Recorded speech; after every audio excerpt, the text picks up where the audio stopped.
So the last show is just the name of the segment. I don't have to remember the last show I went to, do I? I do. I don't know what the last. Hey, what's the last show I went to?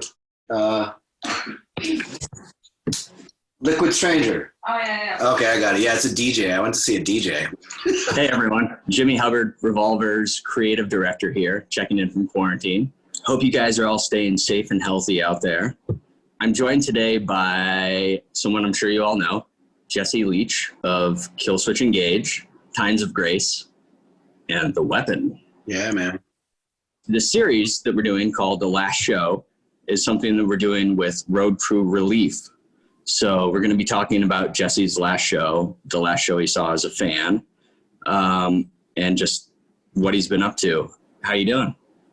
I'm all right, man. I'm definitely all right. I wanted to back up your statement that you just said about the donations to crew. That's super important, man. They're definitely the hardest working people out there. We've done everything we can to help our crew out. And yeah, any donation definitely helps these very hardworking people who rely on the income. So definitely donate if you can. Yeah, I'm good, man. I can't complain. You know, it's been like the Twilight Zone, but I'm maintaining, keeping creative and trying to stay sane, you know? You guys had just started a tour when everything went down. Yeah. So you can probably easily remember the last show you played. Oh, yeah, man. Yep. Yeah, it was with Light the Torch, and it was just kicking off. It was day 2 of the tour. It was August Burns Red. The lineup was solid. We were all getting along. And it's crazy, too, because with tours, usually it takes a little while for the bands to sort of warm up to each other, to hang out in our dressing rooms, and, like, you know, because you're just trying to get into the flow of things. By day 2, we were all just hanging out like homies. Obviously, we have known Howard for years, but everybody, the vibe of that tour was kind of magical. It was just off to the right start, and yeah, we just got the carpet pulled from underneath us, and it was it's kind of shocking, dude. It kind of like threw us all through a loop, you know, and you go through the range of emotions like everybody probably did, where you're shocked, and then you like, wow, this is actually happening, and then, you know, you get kind of angry, then you get sad, but yeah, I don't know, man. We just had to accept it and roll with the punches and just realize that for the greater good of everybody, we had to go home and take care of our own. So kind of looking back on that second show of the tour, is it poignant kind of thinking about everything that happened, being able to play that show kind of right before everything? Or it is, but I'll be honest with you, you know, especially when I first started a tour, time just kind of flies. So there were really no moments that I could sort of recall and be like, oh yeah, that I'm going to remember that forever. I do remember the day after that, we had a day off in Pittsburgh, which is a place we all love to have a day off in because it's good food, good people, good vibes. And, you know, taking a day of rest. And then we kind of got the news that day, which was actually technically the 3rd day, which is our day off. And just being in a moment of disbelief. And I think I'll probably remember that forever. Feeling helpless, you know? It's never really happened before, you know? Usually if you cancel a show, which rarely ever happens, it's because of something that's within your means and control. And this situation was so far out of our control. It was just a feeling of helplessness, you know? And you start obviously to think about yourself and your well-being, but then like the second thought, especially me as sort of an empath, was like, wow, what about our crew? What about these people who aren't going to see a paycheck? Like, this is nuts. We got to figure this out. So my brain was already in like rescue mode before it was like self-pity mode, you know, it just kind of flipped. And that's kind of where I've been ever since. It's like, I'm thankful that I've been able to, you know, eke by, but there are people who just like live check to check. And without that check, they're lost. And I know there are people that are desperate because of it, and that breaks my heart. Especially with the, like, I have no idea when the live music world is going to be able to open back up, you know? Yeah, I don't want to think about that shit, man. It bums me out so bad. That it's going to take a while to kind of figure out how to navigate through this new reality we're all experiencing. And yeah, I don't think anyone was expecting something like this to happen, you know? And it's something you almost, especially in New York City, you kind of take for granted because you can see it all the time. And then all of a sudden you're like, how long is it going to be till I can go see a show? I think it makes you realize too how much you take it for granted. I know I do when I get home from tour.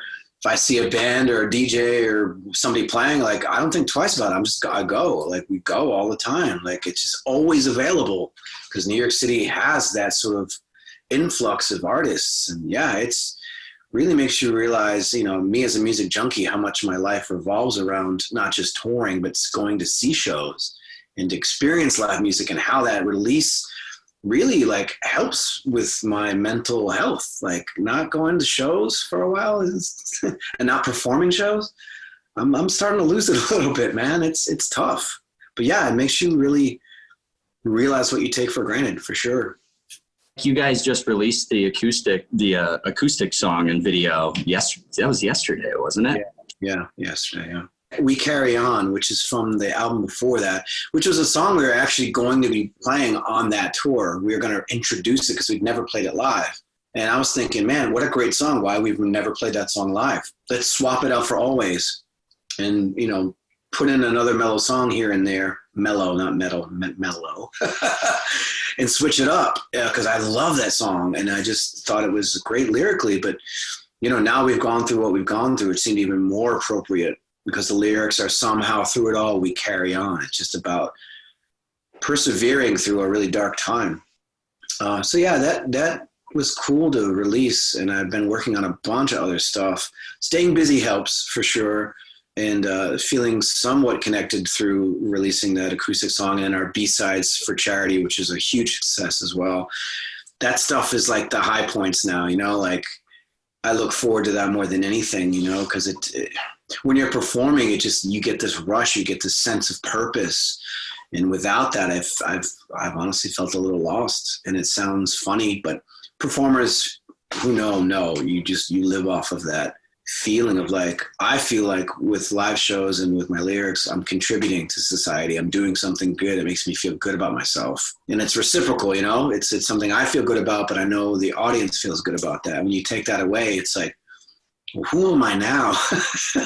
Now that I can't be a performer, like, who am I? So it's been an interesting road, but I think it's very medicinal, and it sort of helps you reflect on yourself and humbles you for sure. So it is what it is, as they say, and you have to kind of roll with it and just keep pushing forward, man. And again, just not taking this shit for granted. I know none of us are going to take live music for granted. Once this thing starts happening again, people are going to be, you know, scrambling to get back to live shows. I know I am, regardless of whether I'm playing them or not. I can't wait to see a band live. Yeah, there's a community there for sure too, you know, and all those things that you kind of, you know, I always think about them, especially here in New York, you know, like St. Vitus is like, it's like going to Cheers, man. Everyone knows who you are. You hang out, you see your friends, your family, your music family. It's a great vibe. Vitus is awesome. I love that place, man. Yeah, like once we're able to get back to it, I'm sure that, yeah, I can't wait for that. It's gonna be a shit show. It's gonna be a shit show. People are gonna get hammered and go crazy. Like, it seems like a lot of people, you guys included, are figuring out creative ways of getting positivity and music out there to the people. Because right now I feel like people need stuff. Well, I know I need it, so I can only imagine, you know, like, and it's the one thing that we can do as artists is give a little bit of hope through our art. I mean, what else have we got? It's what we do. So learning how to do this kind of stuff, you know, do interviews this way. I mean, shit, even talk to my family this way. It's like, it's the new normal now, for better or for worse, and got to roll with it, man. Got to survive it. And even the talking about the not so positive isn't a bad thing, you know, especially during these times, because everyone's isolated, as we should be, because, you know, we're trying to get through this thing together. But, you know, when you're isolated, it kind of can be a little bit harder to see outside perspective. So to understand that you're not going through something alone is always nice as well. Yeah, that inner voice that, you know, your friends or your family, people that care about you, can help you sort of talk you off the ledge, if you will.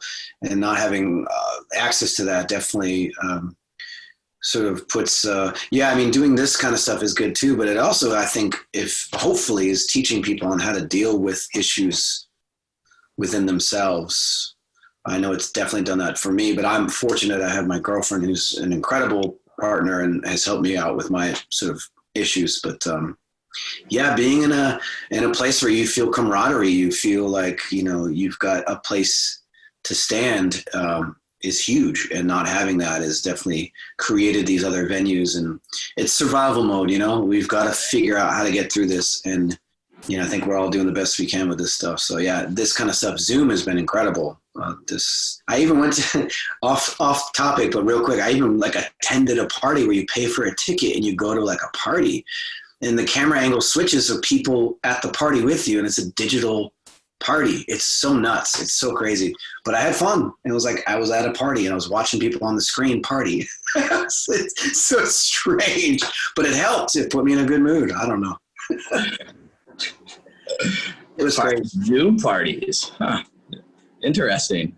Dude, it's nuts. I think we should do a metal one. We should do a metal one. Metal party? That's not a bad idea. No, it's not. It's so cool. It was a DJ thing. It was a DJ and people dancing in their living rooms. Do a metal one. And people can see each other and interact. Like, yeah, that's a good metal party, dude. Come on.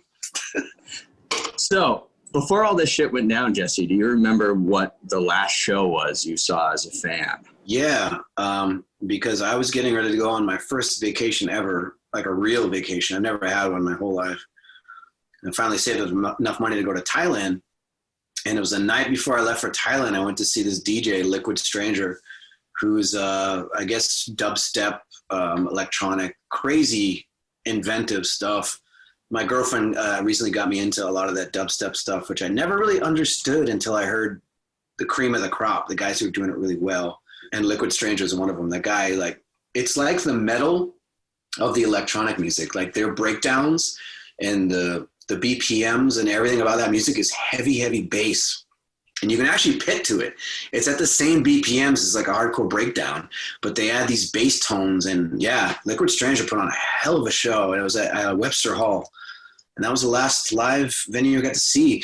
And the entire audience in unison are like headbanging like you would at a metal show, but it was an electronic show. And it kind of opened my eyes and actually inspired me to start writing some of that music. I have a project with my girlfriend called Dead Trees, which we're working on, like crazy industrial, I guess a little bit of metal mixed in because there's some guitar going on, but it's just heavy electronic music. And seeing a sea of people in unison, like headbanging to like these heavy bass tones, a light bulb went off. I'm like, I dig this stuff. So all props to Liquid Stranger. That dude is a badass. Yeah, it does. I never thought about that. The breakdowns. It's like they're heavy. It's like Hatebreed. Huge bass. Yeah. Well, the bass hits you at this frequency that like it's like this. I don't know how to describe it, but dubstep done right is the heavy metal of the electronic world, and the people that go to those shows are so nice. Like good vibes. Like I really enjoyed myself. So that was a good last show to see. It was, yeah, and there was a lot of smiles, a lot of unity, and a good vibe in the air, like a good metal show. Like you just see people having a good time. That's half of the reason I love to go to live shows is the vibe. The music's great, but if the vibe in that audience is good, you feel it. It's infectious. And yeah, that was a good send off to Thailand and to my first vacation. But I'm sorely missing live music now, for sure. And just thinking about that, man, makes me a little sad. So, hypothetical question. So it's the last night before the end of the world. And I guess you're a concert booker and promoter now, Jesse. What is the lineup you would be booking for the last concert before the end of the world? You know what? I got it. Rage Against the Machine and Run the Jewels. Because when I saw that shit was announced, I was like, that's going to be insane to see, because I'm a huge Run the Jewels fan and I love Rage Against the Machine. So I would say Rage Against the Machine and Run the Jewels. I'm in it. I'm with it. I can't wait to see that show when it actually happens. That's just off the top of my head for sure. I was looking forward to that show in August. Like Rage Against the Machine, man. Now. Yeah, and then Run the Jewels, like they're fire. I don't even know what they're hip hop, but they're just on some other shit. Like I can't even say they're just hip hop because they are, but it's something more. And when you see them live, it's fun. Like they put on such a good show. and they're both such good rappers and like just good dudes. Yeah, so there you go. That's my last show. And Killer Mike's message too. He's a really intelligent dude. I totally back a lot of what he says, for sure. I remember getting like the Dungeon Family and all that shit back in the day, and his voice is so powerful and hard on those songs. Unique. Nobody sounds like him. And you can say the same thing about LP. Nobody sounds like either one of those dudes. And for them coming together, it's mind-blowing. It's so good. I love Run the Jewels. I was really looking forward to that show. I'm so bummed that's not happening, especially these times. That was like, when they announced that, I was like, oh, I need this. Yeah, we all need it. We all need some Rage Against the Machine. Take the power back. Please come back. No, you're enemy. Seriously, man. All that stuff. Cool. So you've been up to a whole lot actually during time in quarantine, but how have you been spending most of your time while the quarantine's been in place? Depends what day you catch me on. Today I climbed a mountain, the highest mountain in the Catskills, and I spent the whole day up in snow at over 4,000 feet, which is beautiful. I didn't want to come down. So yeah, a lot of hiking, obviously social distancing. So if you see someone on the trail, because I've done a lot of these with my girlfriend, like it's one thing we do to stay sane, get out in nature, because we live in a national park. We actually live inside of Catskill National Park. So there's a lot of etiquette that goes on when someone's in the trail ahead of you. You kind of pause, someone goes over to the side, the other person lets you through. So there's still social distancing going on up there. And some people wear masks and, still very cautious, but getting out in nature and doing trails is super important for me. And it sort of like calms my anxiety and my fears and my anger and frustration that I feel on almost a regular basis with this whole situation. But then other days, I sleep a lot. I binge watch stuff that makes me feel good. I rewatched all the Star Wars movies. I rewatched all the Indiana Jones movies. Eating a lot of good. Yeah, I see it. Crazy. Han Solo. Cooking a lot of food, spending a lot of time in the kitchen, having fires out in my backyard. But I'm lucky. I got out of the city. I used to live in the city in a small little apartment with a fire escape, and now I have a backyard and I live up in the country. So trying to utilize country life, eating good foods, and little things that make you happy. I got 2 cats, and I talk to them like a crazy person every day. So yeah, that's pretty much my days, being active, creative, or just sleeping and watching movies. And on the creative side, I've got my hands full. I have an ambient project called The Way Back Within, which is sort of calm, anti-anxiety, soothing music to like meditate to or sleep to. I've got Dead Trees, which I talked about earlier, electronic music I've been working on. Times of Grace just wrapped up our record. We're working on some goodies for the back end of that. What else? Oh, The Weapon, my punk band, is getting ready to drop our first record, which is like 9 songs in 18 minutes. It's really fast. It's really angry. It's really appropriately pissed off political sort of anarchist punk. And I'm stoked on that. Yeah, I think that's about it. And then, just keep them busy, man. Trying to stay sane. Yeah.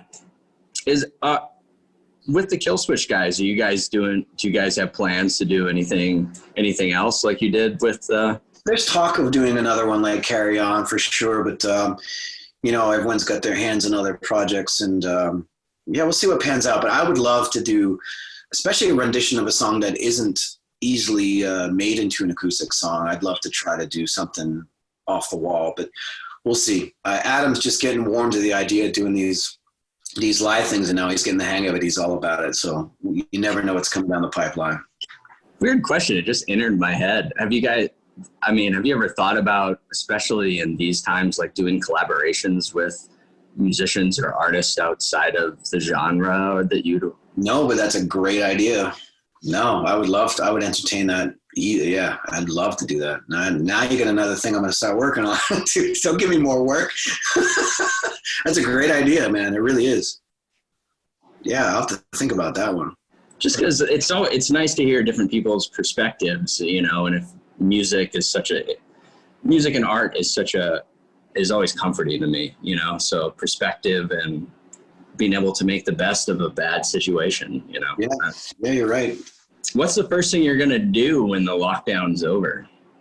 Go out to a restaurant and sit at a bar and like talk to people and have food that I didn't cook. I'm stoked on that, man. It sounds so simple, but it's one of the things I love. I love going out to eat. I love being in a social environment. I love not having to cook, and I love to cook. I love to cook. And that was funny because it's always my lament when I'm on tour. I can't wait to go home and cook my own food. But now that I've been doing it all the time, and my girlfriend helps out too, but I can't wait to go out to like a restaurant and just sit and have a drink and hear people talking and be around people. I'm looking forward to that. That's probably number one. Yeah, the ambient chatter. Yeah, I like that. It's nice. It's comforting. And I miss it. Oh, it's funny, man. Some of the shit you never thought you'd miss or you just took for granted. You're right. Ambient chatter is great. I love hearing people laugh, like a good belly laugh across the room when you're out somewhere and you can tell somebody's having a really good time. That makes me happy. I like that kind of stuff. It's nice to hear people enjoying their lives. Yeah, man. Especially nowadays. I know that'll be great. So, this is the last question for our last show series. You know, band crews, as well as, you know, the musicians and artists are really suffering right now, which is why this Crew Nation initiative is such a cool thing. But do you want to tell us a little bit about your roadies? I know you guys have had some of them for a long time. Yeah. We've had Josh for 14 years. Alan for almost as long. I don't know the exact, because I wasn't on board when he was initially, but yeah, especially Josh, our production manager, he's like family. We kind of see, it's crazy, man, and I'm really proud of this with Killswitch. We don't separate our crew. Like, we don't have a separate bus for them. We don't treat them separately. If we get a hotel room, they get a hotel room. Like, there's none of that like hierarchy with Killswitch. Those guys are probably some of the hardest working people because we're an independent band. We do everything DIY. So those guys oftentimes have more than one job. And our crew really does a hell of a lot of work for a small crew. And they do it efficiently. We're always on time. We'll tour with bigger bands or have triple the crew. Iron Maiden, case in point, Iron Maiden was impressed with our crew and they loved our crew. Literally, when we cross paths with some of those guys out on the road and they see the Killswitch crew, they like salute, like there's respect. The Killswitch crew are top-notch humans. They work hard, they party hard, and they never screw up their job for the most part. They're really, really on top of their shit. So when this whole thing went down, that's one of the first things we got together. We had a powwow and finally sorted it out. And we made sure that if we are going to make money and we're going to survive through our business, then those guys are going to survive. So we recently got clearance and we're making sure those guys' bills are paid and taking care of our family because they're our family. And I'm sure most of the bands who operate like we do probably feel the same way. You know, those are my boys, man. I love those guys. Our Killswitch crew, all hails. Great dudes. And thankfully we're taking care of them, but that's not the case with everybody because a lot of times with bands, you hire somebody on for a tour, you know, you're missing a crew guy. So there's a lot of people who rely on these gigs and they're not set in a band for years and years. They're people who just go from band to band and they rely on that money so much that during this, I'm sure there are a ton of people who are suffering because of it and like worried about how they're going to get food on their table. So yeah, I think that's such a great organization and I back that completely. And actually, I want to get more information now that I've heard about it so I can donate and help out and post about it as well. I'll send you some stuff in an email. Yeah, please do. And it will be at the bottom of this video. Boom. Video magic. Cool. So that does it, Jesse. Do you have anything you'd like to add? First of all, number one, just try to stay strong, man. Roll with the punches. Not every day is going to be good. Celebrate the moments that you can celebrate. Embrace those times of beauty. And when it gets dark, band together and do your best to speak out if you need help, because we all need help and nobody's alone. And lastly, just thank you so much for giving a shit about Killswitch. Thank you for all your support. I can't wait to get back in the same room with you guys and just get the party started again. So thank you all so much. And God bless you guys, man. All hails.